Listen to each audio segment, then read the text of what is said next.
Good evening and welcome to Replay, where today we will look at a quite interesting topic, which is sign language. Here, joined by my friend. What's your name? My name's Patrick Jenkinson.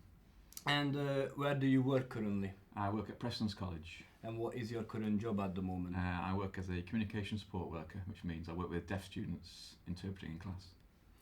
And why did you start learning sign language? What interested you? How did I get started? When I used to work at another place of mine, I had a hard of hearing member of staff, and it piqued my interest. I thought when I finished working here, I like languages, so I thought, well, go for it. So I did, and here I am now, many years later. And how hard was it for you to learn sign language? How long did it take you? Well, I started in 1997, so that's 22 years I've been doing it now.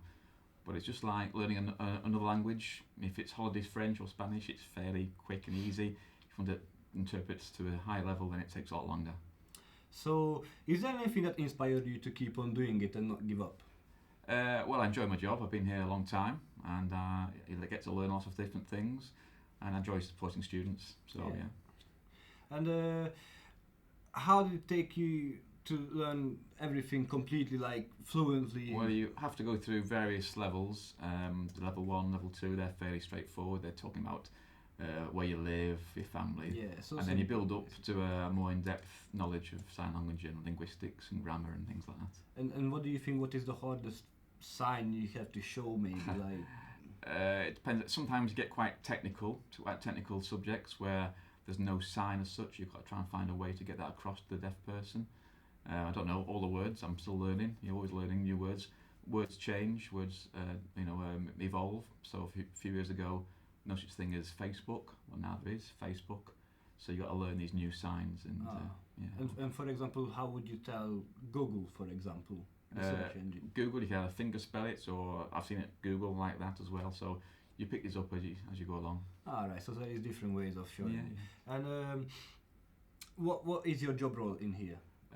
Communication support worker, which means I support deaf students, hard of hearing students. So I'm signing in class for them. I could be preparing resources.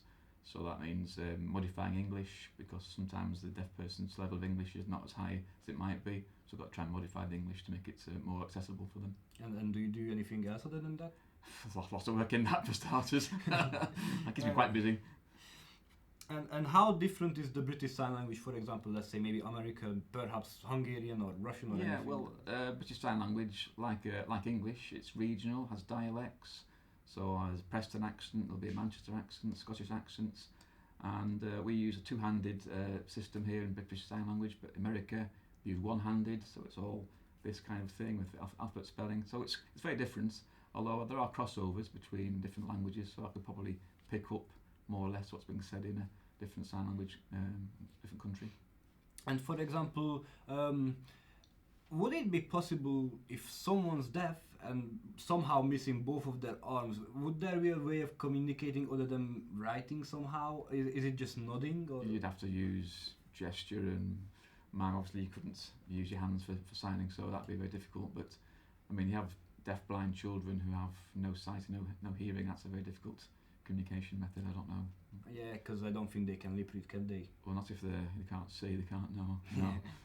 And do you know any insults in sign language by any chance? I do. I'm not prepared to do it on camera. I have a reputation to uphold. So the first thing you learn is the naughty words. Yeah, with every language. Exactly. What was the first one you learned? First word, bizarrely, it was when I was taking driving lessons, and my driving instructor, which is who inspired me really, he took his son to a deaf club, and his son wanted crisps, and said, you can have crisps, we've got to ask for it in sign language. So he taught me when I was driving cheese and onion crisps. So my first sign is cheese and onion crisps. Right. Cheese and onion crisps. So yeah, that literally covers most of it.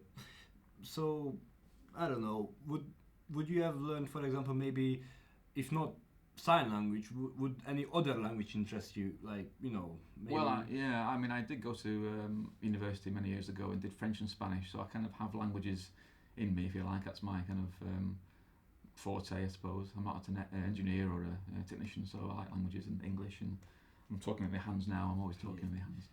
All right. Well, thank you for being here, and I think that will be the end Thanks of for the show. asking me. Thank you. Take care.